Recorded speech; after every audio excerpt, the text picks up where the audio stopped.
First housekeeping issue, this is our first time doing a Cisco WebEx. I'm hopeful that everybody can hear and see if they so desire to have the video.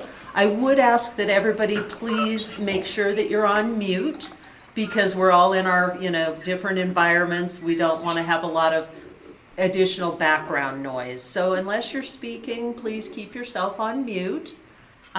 So as we all know, this is a really tough time for everyone around the globe.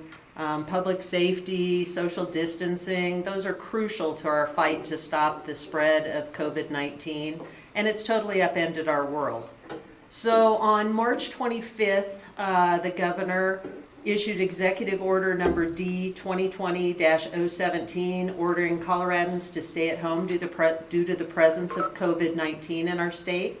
Also on March 25th, the Colorado Department of Health and Environment, which I'm going to refer to as CDPHE because it's just easier, issued a public health order number 20-24 implementing stay-at-home requirements. That public health order identified critical services, which specifically stated automobile rental, auto supply, and repair, including retail dealerships that include repair and maintenance, but not retail sales. Subsequently, CDPHE issued 2 updates to their public health order. The most recent one was issued on March 27th of 2020, and it changed that language that I just stated. It now says automobile rental, auto supply, and repair, including retail dealerships that include repair and maintenance, but not in-person retail sales. Can I ask everyone to mute their selves if they're not the speaker? I hear a lot of crosstalk. So there's roughly 2,200 licensed dealers in the state, and there's over 17,000 licensed salespersons. So they were all seeking guidance from a variety of different agencies, including CDPHE, CDOT, and the Auto Industry Division. So as you can imagine, there was a lot of confusion, and I think Chris Hartman and myself have personally spoken to several hundred members of the motor vehicle and power sports industries. And there was nothing as far as guidance at all in any of the CDPHE public health orders that spoke to power sports. So we had some concerns about making sure that everybody was on the same page. So we had a little bit of a stakeholder meeting on Monday to discuss some of the issues that were going on. And we decided it was in everybody's best interest to have some rulemaking in this emergency situation so that everybody had the same messaging and had the same kind of guidance. So that's what we're going to attempt to do today, is to provide that much needed guidance that protects businesses and protects the citizens from this deadly virus. So we all know there's certain aspects of a vehicle sale that can't be done remotely or can't be done online, such as test drives and odometer disclosures.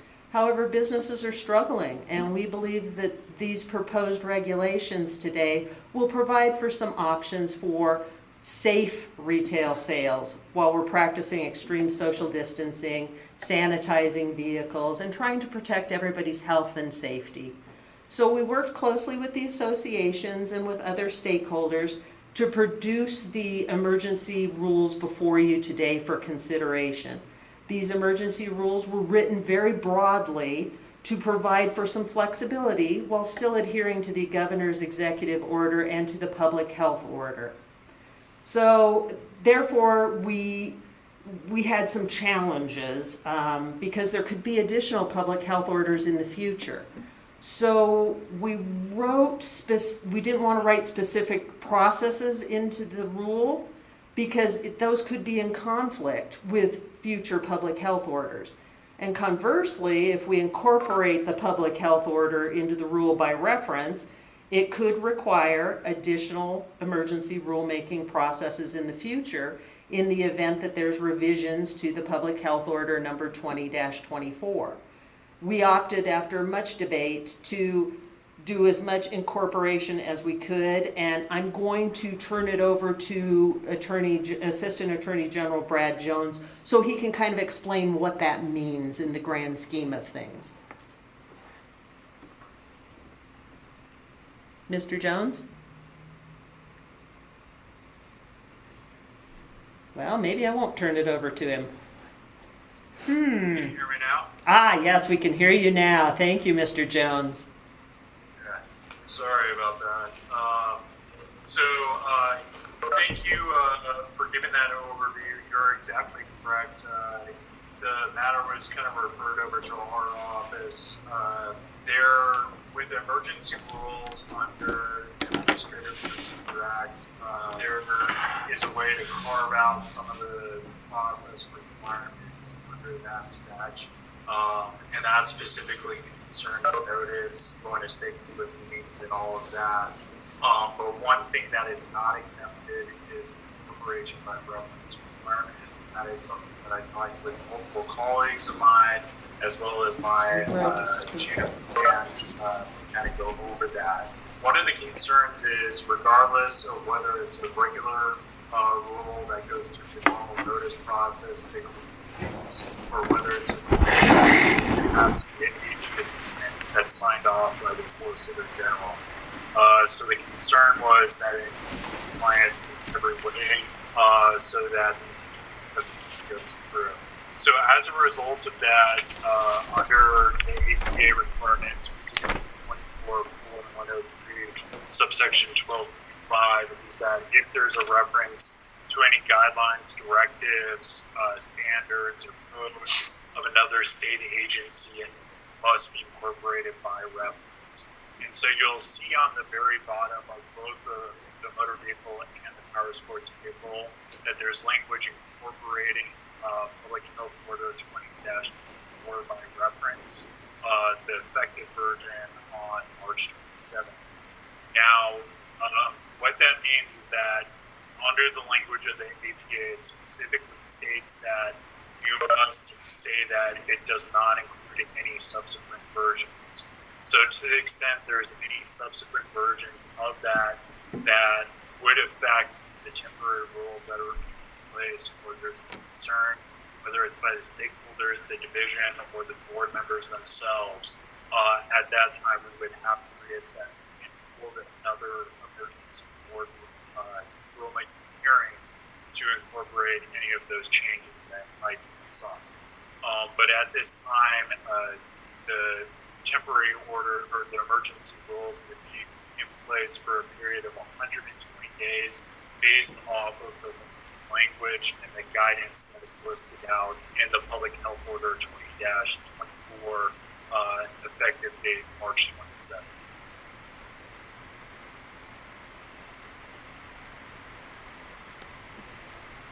Okay, well, I have nothing. Anyone have any questions? Yeah. Sorry, I cut out there for a second.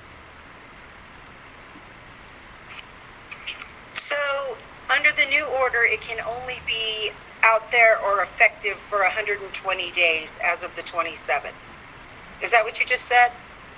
As of today, if the board were to approve both of these emergency rules, or until the emergency passes, or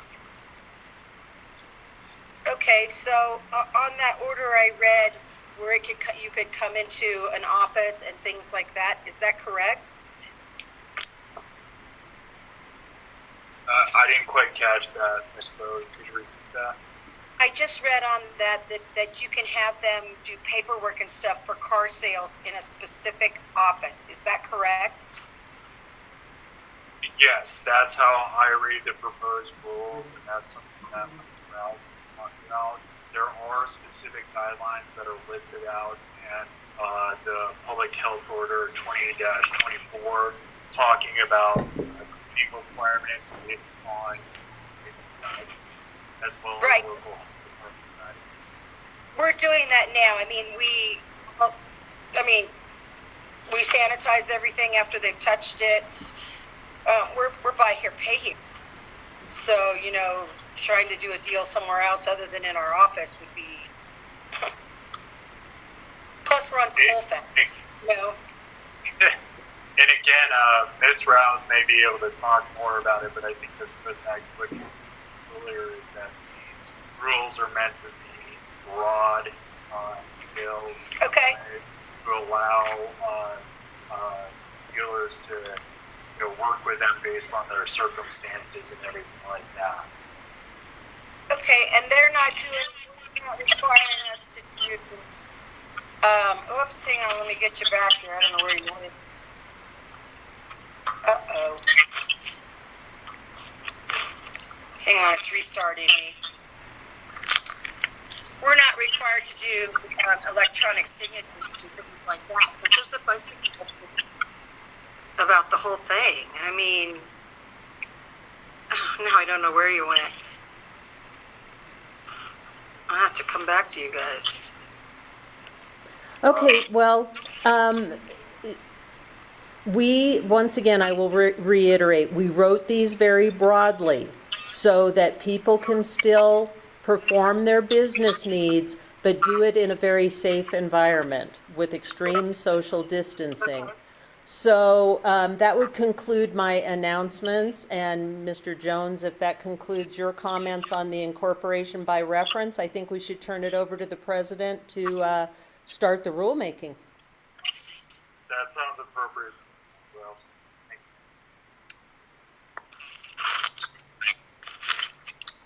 Thank you, Ms. Rouse. Thank you, Mr. Jones. We'll start the rulemaking now. So I'm presiding over this emergency rulemaking hearing in accordance with Section 24-4-1036A of the Colorado Revised Statutes. These proceedings recorded as is standard practice of the board. Notice of this emergency rulemaking meeting was announced via an agenda notice issued on April 2nd, 2020.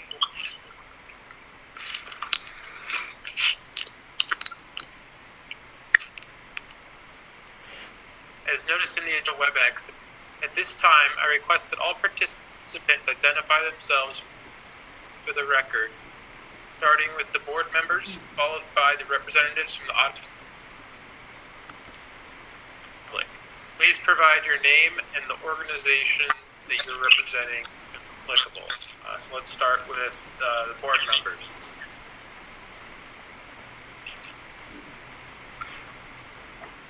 Michael Whithelm. Butcher Flower. Mr. Whithelm, Mr. Flowers, I heard. Who else do we have? Ramona Bode, representing J. Bode Cars. Matt Porter is with Mr. the, Porter on? Yes, Matt Porter with the public sector. Did you catch me, Jason White? Mr. White, Mr. Walsh, Luke Walsh, Greenhead Motors. Michael Dahmer. Ms. Bumgard, Michael Dahmermuth on behalf of the Colorado Automobile Dealers Association. is Ms. Bumgard on?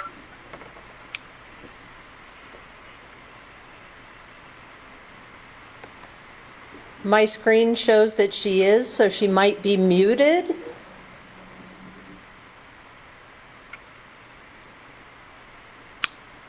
Okay, Ms. Behrens? Yes, this is Charlotte Behrens. I'm the member at large, public member. Thank you, Ms. Behrens. And we're showing that Ms. Bumgard is on. I haven't been able to hear her, though.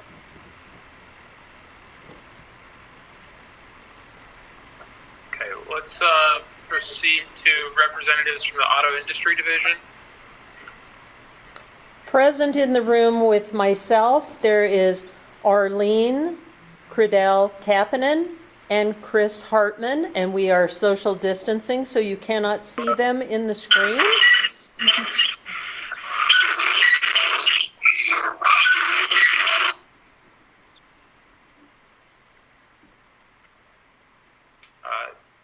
Thank you. And then from the Colorado Attorney General's office. Jennifer Jones from the Colorado Attorney General's office. Thank you, Mr. Jones, and then members of the public. We have Mr. Domeruth. Who else is on? Jerry Abood.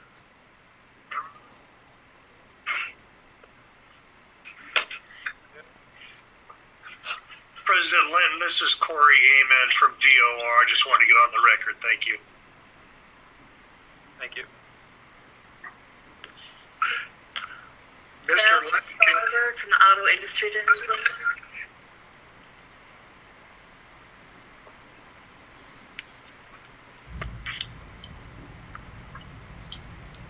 David Cardella, CIADA, Colorado Independent Automobile Dealers Association. Thank you.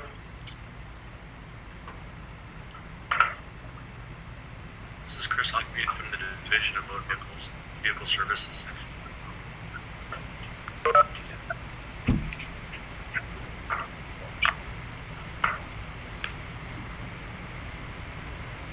Jerry, can you hear me, Mr. President? Any other member? Yes, go ahead.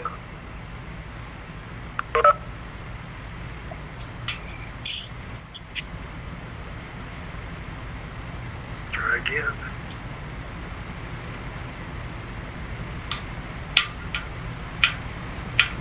Any other members of the public? Is that everybody?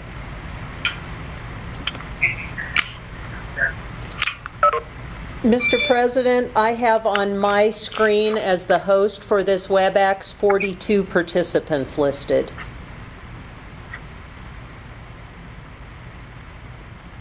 Okay. Can we proceed at this point? I think we have most people.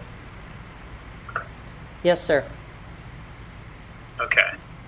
I've determined that a quorum of the board is present, so it is possible to proceed. Specifically, during this emergency rulemaking hearing, the board will consider the following proposed new emergency rules. Motor Vehicle Rule number 44-20-122-E and Power Sports Vehicle Rule 44-20-402-17-E. At this time, I'd like to call for a motion to open the hearing to consider the proposed new emergency rules related both to 1 CCR 205-1 regarding motor vehicles and to 1 CCR 205-2 regarding power sports vehicles. Is there a motion to open the emergency rulemaking hearing?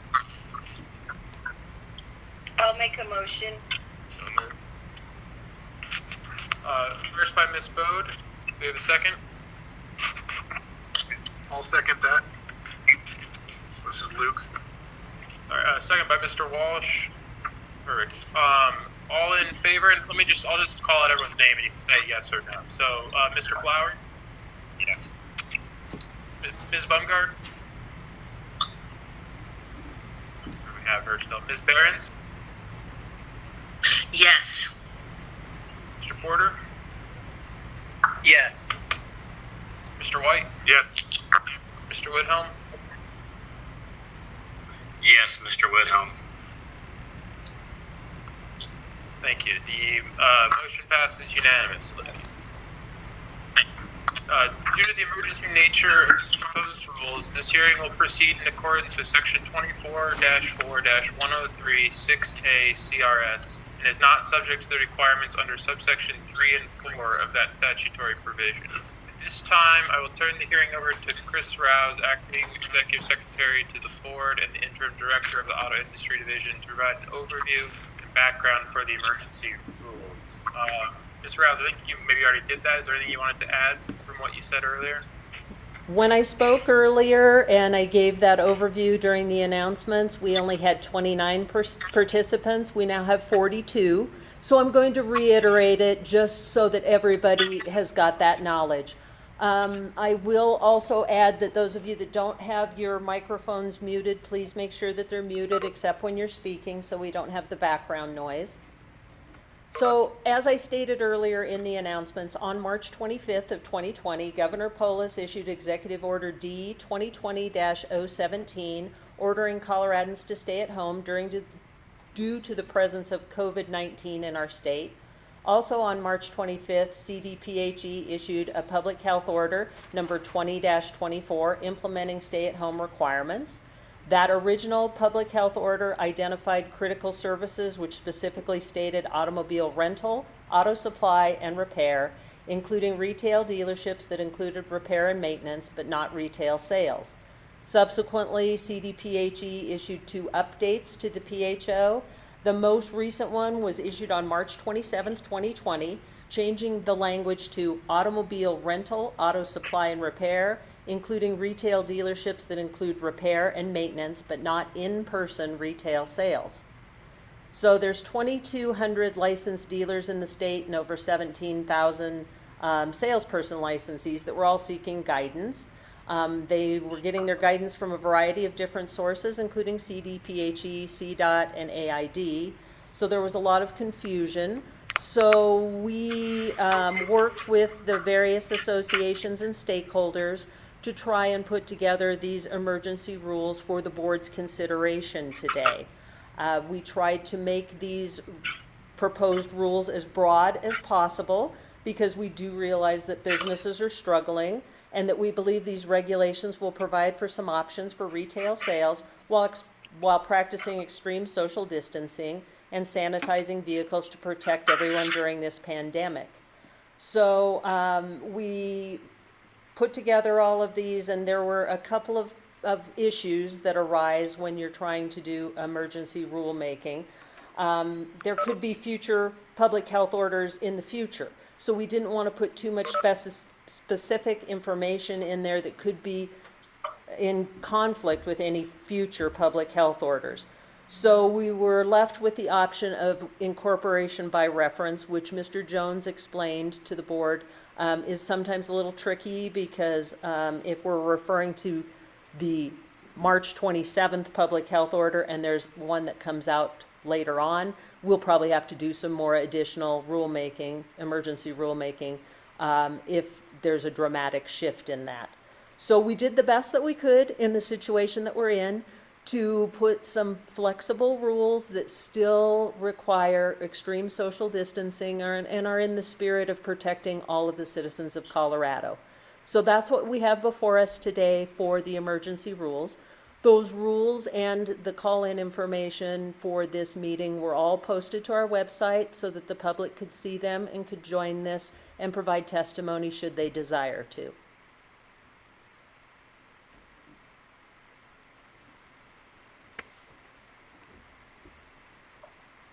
Thank you, Ms. Rouse.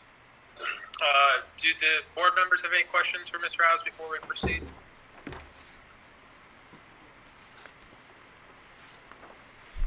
You know, I have one question.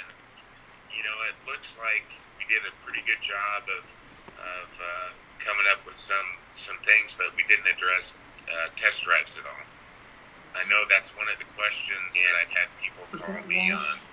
I'm not sure how to advise people on that. Not that I am giving advice, but was there any thought of anything in there about how we would conduct test drives? CDOT has put out, I believe it's CDOT, has put out guidance on sanitizing vehicles and key fobs and things of that nature. That is one of the big challenges, you know, when they talk about online sales, is how do you do a test drive? How do you sanitize vehicles?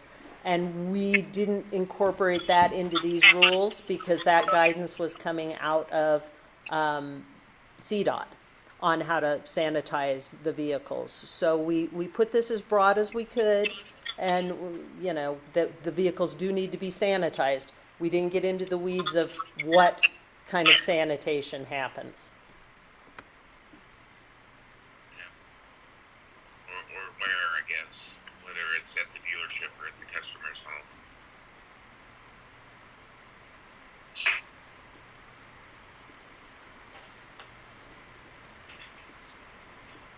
Any other questions?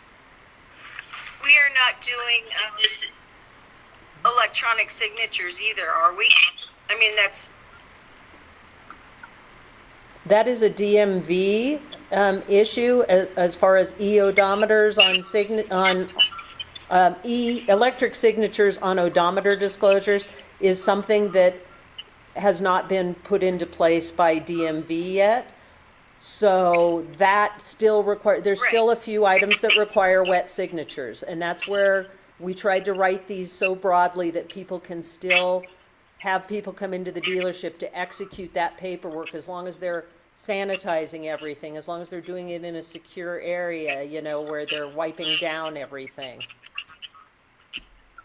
Perfect.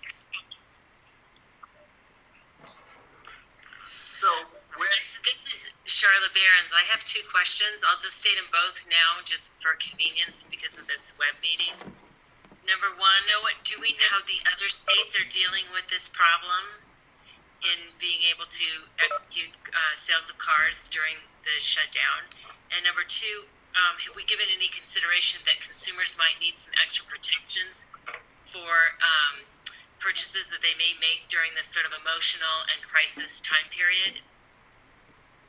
Those are my two questions. Thank you, Ms. Behrens. The first part of it is fairly easy to answer. The associations were gracious enough to share with me during the drafting of these emergency rules for your consideration the practices of some other states. Now, keep in mind, other states have different laws, but a lot of this was modeled after New Mexico and what they allow and what they don't allow because they had similar public health orders in place. I'm not sure I understand the second part of your question as far as additional consumer protections, as far as what sort of additional consumer protections you might be looking for us to look into for future emergency rulemaking?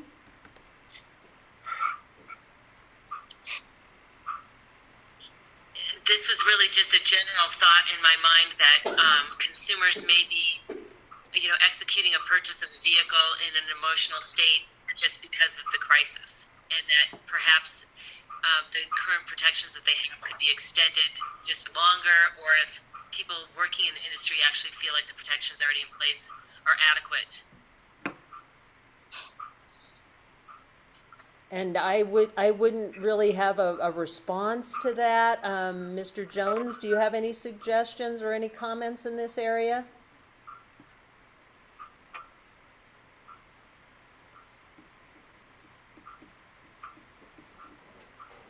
I do have comments. Can you guys hear me? We can now, thank you. Okay. Yes.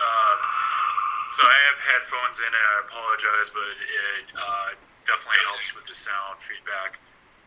My comments to you, Ms. Behrens, is that all the other regulations and statutory provisions remain in place that ensure consumer safety. To the extent that there's some other ones that are passed by the governor that may or may not be coming up in the course of the next few days, weeks, months.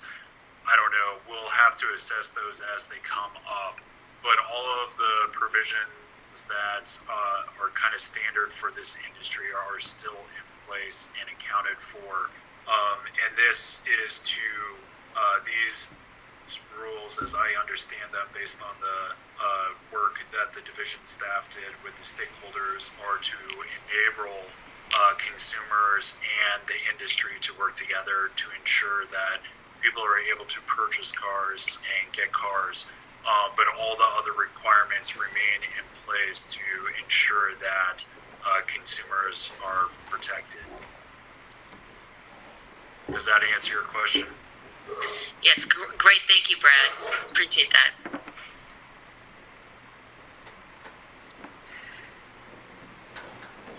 Hi, and Barons, this is Mike Whithelm. Something else you may not be aware of is that the consumer does have some additional protection if the documents are not signed at the dealership and they're signed at their place of business or at their home. And Mr. Jones can confirm this, but they have 3 days based on current statutory language that they would be able to unwind or cancel that deal when paperwork is signed off-site. Is that correct, Mr. Jones? I'd have to look at that again closely, but looking back in my memory, I believe that's correct. Thank you.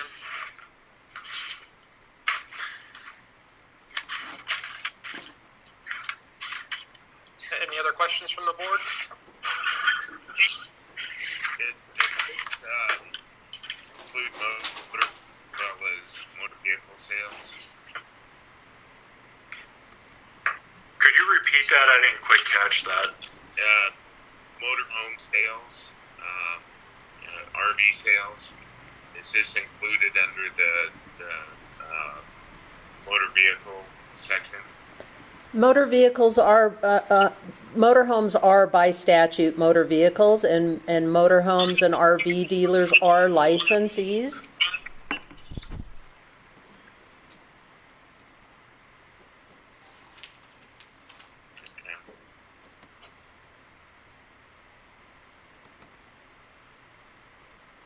So that is the same.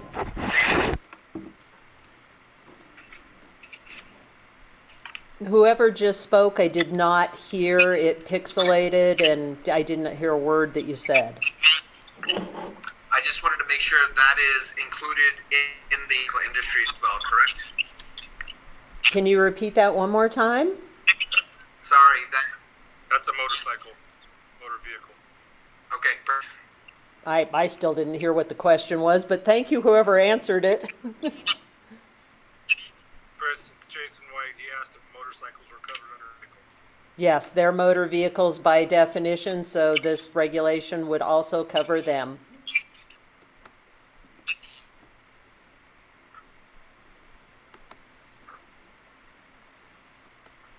Great. Any other questions from board members?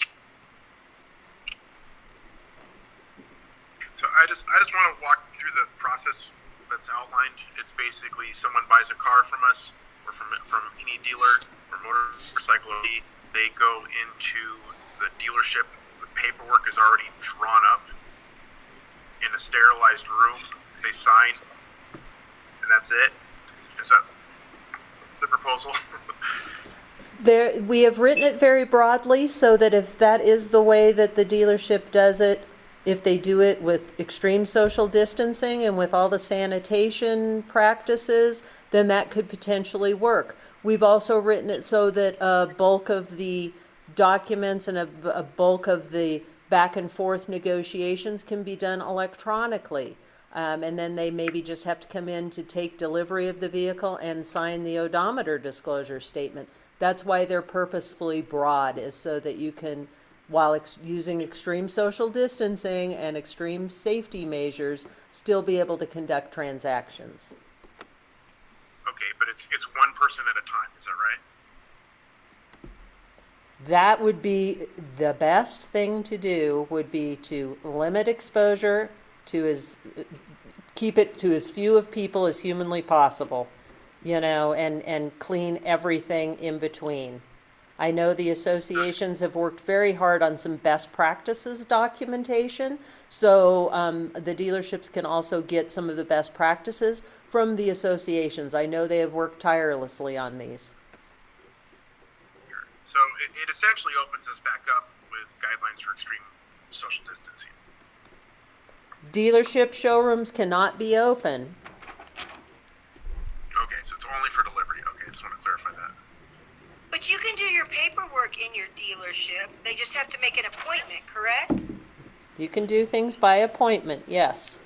That's what, when you read the regulation, that's what is spelled out under B, where it says delivery and in-person interactions.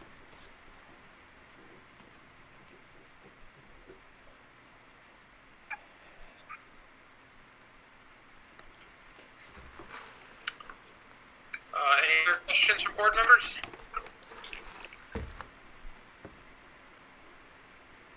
We will move on to public comment then. So if there's anyone from the public who wishes to testify, please speak up. Please make sure to state your full name and the name of the organization, if any, that you are appearing on behalf of. Please attempt to limit your comments to 5 minutes. Does anyone wish to speak?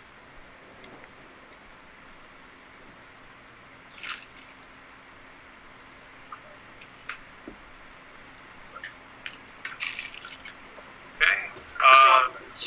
Go ahead.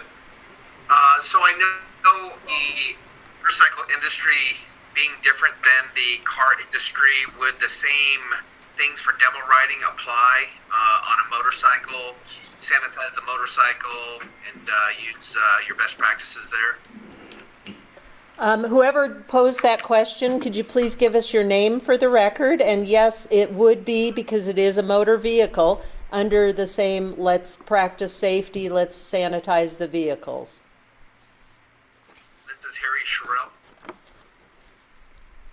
Thank you, Harry. How do you spell your last name? Sherrell. Thank you, sir.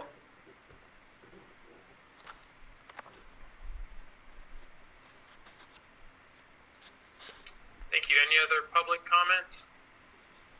Yeah, this is David Cardella representing the Colorado Independent Automobile Dealers Association. Just want to thank board members for calling this meeting and setting some clarification for the dealers so they can get out and do some business and help those essentials with transportation so they can get to work. And we will relay the message to all of our members. If there's anything else that you need us to do in order to keep them in compliance, we're here for you. Thank you, and everybody stay safe. Thanks, Dave. Thank you. Any other public comments?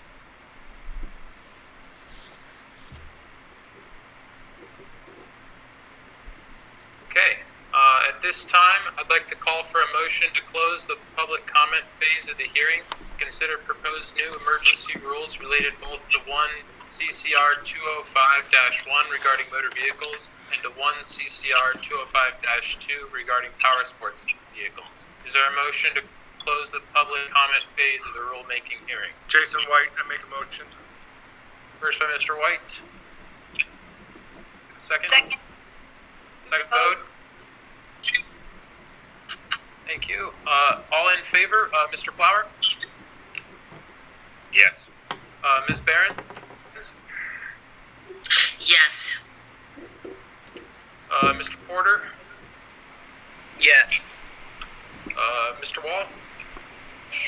Yes. Mr. Woodhelm? Yes.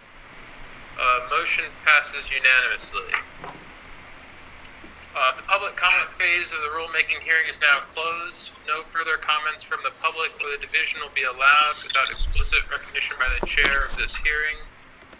The board will now begin the deliberation phase of this emergency rulemaking hearing. The deliberation phase is open to the public, but only board members and the Attorney General representative are permitted to participate unless the chair authorizes someone else to speak. Since there are 2 emergency rules, each rule will have to be voted on separately.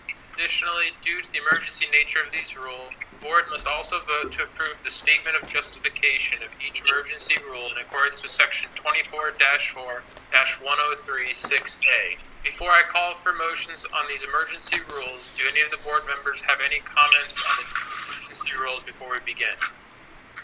President Linton, this is Brad Jones from the Colorado Attorney General's office. One thing I wanted to clarify, and this may lead to additional questions, is the statement of justifications that you have before you. That is a specific requirement for emergency rules that you have to explain the basis in detail of exactly why you are passing these emergency rules. So this is something that I prepared in accordance with, or consultation significantly. This is the basis for these rules. It's kind of a high-level document, just giving an overview, kind of based on the circumstances that are existing. And this is, again, the key thing to point out is that this adoption under the APA is limited to 120 days, and that is listed out under the adoption portion of this. So the board members, by passing these emergency rules for emergency regulations, you also need to be passing this statement of emergency justification and adoption respective to each regulation, so the one for motor vehicles and then the one for power sports vehicles, and then also designating and allowing President Linton sign those on behalf of the board, since he is chairing this rulemaking hearing and is also the president. Mr. Jones, Mike Woodhelm here with a question. If we adopt these rules, is it for 120 days or can it be lesser if the emergency and the crisis ends sooner and the stay-at-home order or things like that are lifted, or is it 120 days no matter what? No, you can, as the board, end it sooner if you decide that. That's something we're looking into at ARPS because obviously a lot of boards and commissions are going through that process. So we're seeking to simplify. Frankly, most of the time emergency rules are passed. They are passed for the purposes of initiating the rulemaking process to make long-term rules. So this situation is very unique in its nature. So that's something that I should have guidance for the board. Hopefully by the next scheduled board meeting, I can just kind of update you on that. And additionally, the fact that you're passing this, if there are circumstances that necessitate the need to modify these emergency rules, that is something that the board can also do well before the end of that 120 days. Frankly, it could be next week. It could be a month from now if necessary. So that is something that I know Ms. Rouse and the AIG staff are cognizant about, and I am sure that they will be in communications with the associations regarding the process. Thank you for that clarification, Mr. Jones. Do we have any other questions or comments from the board members? Jason White, one comment. I just want to thank Chris Rouse and team for putting this together as quickly as they have, and all the work they put into it. So I just want to make that statement.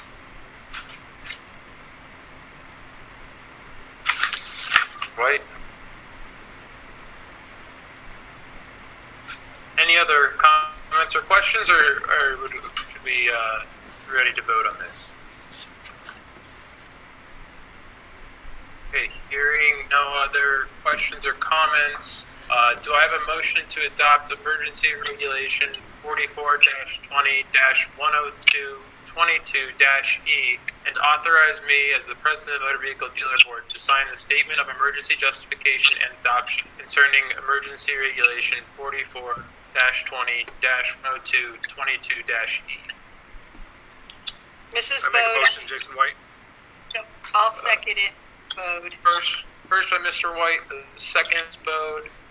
All in favor, Mr. Flower, Yes. Ms. Behrens, Yes. Mr. Porter, Yes. Mr. Walsh, Yes. Mr. Woodhelm. Yes. Motion passes unanimously. Next, we And have, just a note, Ms. Baumgart is still on this, but since her audio is not coming through, it's sorry, cut out. She essentially abstained from that vote, but other than that, it passed unanimously. thank you, Mr. Jones. Next, we have the same rule for the power sports. Do I have a motion to adopt emergency regulation 44-20-402-17-E and to authorize me as the president of the Vehicle Dealer Board to sign the statement of emergency justification and adoption concerning emergency regulation 44-20-402-17-E? Mrs. Bode, I'll make a motion. This is Luke. Jason White will second. First by Ms. Bode, is this and Mr. White, is that right? Yes, sir. Perfect. And then all in favor, Mr. Flower, Yes. Ms. Behrens, Yes. Mr. Porter, Yes. Mr. Walsh, Yes. Mr. Woodhelm, Mr. Woodhelm. Yes. Passes unanimously with Ms. Baumgart abstaining. We've reached the conclusion of this emergency rulemaking hearing. I'd like to thank the board members and everyone else who has participated in the process today. At this time, I'd like to call for a motion to close the hearing. Do we have a motion? I'll make a motion, Mrs. Bode. For Ms. Bode, Second. Second. Mr. Whitnell. Second by Mr. Woodhelm. All in favor, Mr. Flower? Yes. Ms. Behrens? Yes. Mr. Porter? Yes. Mr. Walsh? Yes. Mr. White? Yes. Perfect. Motion passes unanimously with Ms. Bumgard abstaining. Time is 1:47 p.m. and I declare the rulemaking hearing closed. Thank you. Thank you, everyone. So for everyone that is on this call still, that means that the rules are in effect immediately based on the statement, and they will be effective for 120 days. Thank you. Thank you. Thank you for everything. Thank you. Thanks, everyone. Stay safe. Thank you. Thanks, Chris. You did a great meeting. Thank you, Dave.